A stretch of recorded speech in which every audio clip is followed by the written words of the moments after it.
हम महागठबंधन वहाँ से हम उम्मीदवार बन गए हैं और वहाँ से हम लोग जीतेंगे। इसके खिलाफ में तो कांग्रेस हमारे साथ रहेंगे और महागठबंधन के साथ सीपीआई का समझौता हो गया।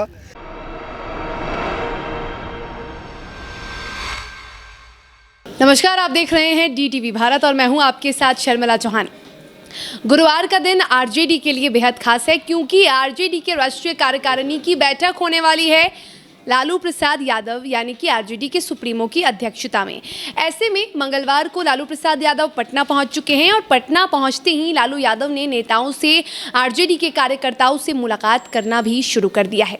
इसी सिलसिले में बुधवार की बात करें तो बुधवार को सीपीआई के राज्य सचिव राम नरेश पांडे लालू यादव से मिलने राबड़ी आवास पहुंचे और उनके साथ भागलपुर के बांका से जो एमएलसी चुनाव पर उम्मीदवार उतरे हैं, जो प्रत्याशी हैं, वो भी उनसे मिलने पहुंचे, यानी लालू यादव से मुलाकात करने पहुंचे। इसी कड़ी में जब महागठबंधन में कांग्रेस और आरजेडी सीपीआईएम के साथ लड़ने की बात कही गई तो साफ तौर पर सीपीआई के राज्य सचिव ने कहा कि कांग्रेस के साथ अब भी बातचीत चल रही है। हम चाहते हैं कि महागठबंधन एक साथ होकर, एकजुट होकर एमएलसी चुनाव लड़े। सबसे पहले जरा आप ये बयान सुनिए, महागठबंधन को लेकर एमएलसी चुनाव में क्या कुछ कहा है उन्होंने, जरा आप भी सुनिए। लालू जी से बात हुई, नेता प्रतिपक्ष तेजस्वी जी से बात हुई, आरजेडी के राज्य के अध्यक्ष जट्टाऊ से बात हुई और महागठबंधन के साथ सीपीआई का समझौता हो गया। भागलपुर बांका सीट हमारे पार्टी के संजय जो आप हमारे बगल में हैं, इनको महागठबंधन का अधिकृत उम्मीदवार बनाने का तय हो गया। हम लोग को कांग्रेस को जोड़ना ही चाहते हैं और अभी इसलिए हम लोग महागठबंधन का प्रेस वार्ता भी नहीं किया है, लेकिन हम लोगों की जो तैयारी चल रही है, महागठबंधन तीन वामपंथ के दल सीपीआई, सीपीएम, माले, राष्ट्रीय जनता एकजुटता के साथ हम लोग खड़े हैं। समझौता हो गया है और प्रेस वार्ता भी होगा महागठबंधन का। उसमें आप वो अभी इनका कार्यकारिणी की बैठक है, पहले राष्ट्रीय जनता दल का टिकट हमको महागठबंधन से मिला है और हम लोगों की पूर्ण तैयारी है। हम महागठबंधन वहाँ से हम उम्मीदवार बन गए हैं और वहाँ से हम लोग जीतेंगे। कांग्रेस का सहयोग हम लोगों को सहयोग देगी, निश्चित उम्मीद है। कांग्रेस उम्मीदवार दे देगी। के खिलाफ में तो कांग्रेस हमारे साथ रहेंगे।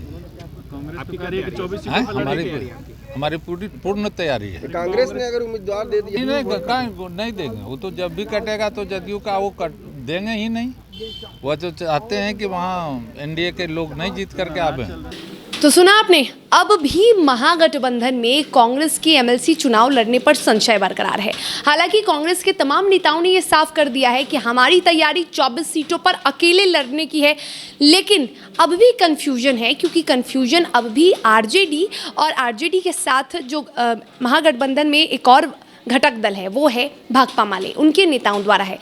सीपीआई के राज्य सचिव ने साफ तौर पर कहा है कि अब भी कांग्रेस से बात चल रही है और ऐसे में तेजस्वी यादव ने इशारों में एक कह दिया था कि 23 सीटों पर आरजेडी लड़ने वाली है और 1 सीट भाकपा माले को देना है। कंफ्यूजन अब भी बरकरार है और ऐसे में देखना ये है कि एमएलसी चुनाव के ठीक पहले जब लालू यादव पटना पहुंच चुके हैं तो वो इन सीटों पर किस तरह से रणनीति तैयार करते हैं।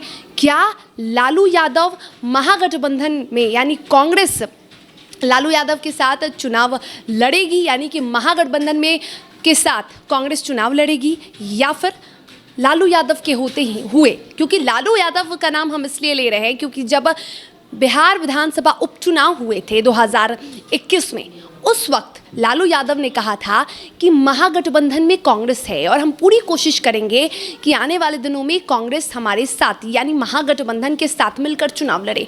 ऐसे में जब लालू यादव पटना में हैं, उनके गैर मौजूदगी में दिल्ली में बातचीत हुई थी, लेकिन कांग्रेस के जो नेता थे वहाँ गए थे, दिल्ली में बातचीत हुई थी, लेकिन जब लालू यादव पटना में हैं, लालू यादव की मौजूदगी में क्या महागठबंधन में कांग्रेस, आरजेडी और सीपीआई साथ चुनाव लड़ती है एमएलसी का, या फिर कांग्रेस की जो 24 सीटों पर अकेले तैयारी हो रही है उसी पर बात बनती है। ये तो देखने वाली बात होगी, क्योंकि लालू यादव के पटना पहुंचते ही लोगों की जो उम्मीदें हैं, कई नेताओं की जो उम्मीदें हैं वो लालू यादव पर टिकी हुई है, क्योंकि माना जाता है कि कांग्रेस के आलाकमान जो हैं वो अब ये आदेश दे चुके हैं कि अब एमएलसी चुनाव अकेले लड़ने की तैयारी शुरू कर दी जाए। हालांकि कांग्रेस की जो अहम बैठक हुई थी उसमें भी दिल्ली से आलाकमान ने एक नेता को भेजा है जो कि एमएलसी चुनाव की ऑब्जर्वर के रूप में काम करेंगे। ऐसे में अब कांग्रेस अपनी रणनीति तो तैयार कर रही है, देखना ये होगा कि क्या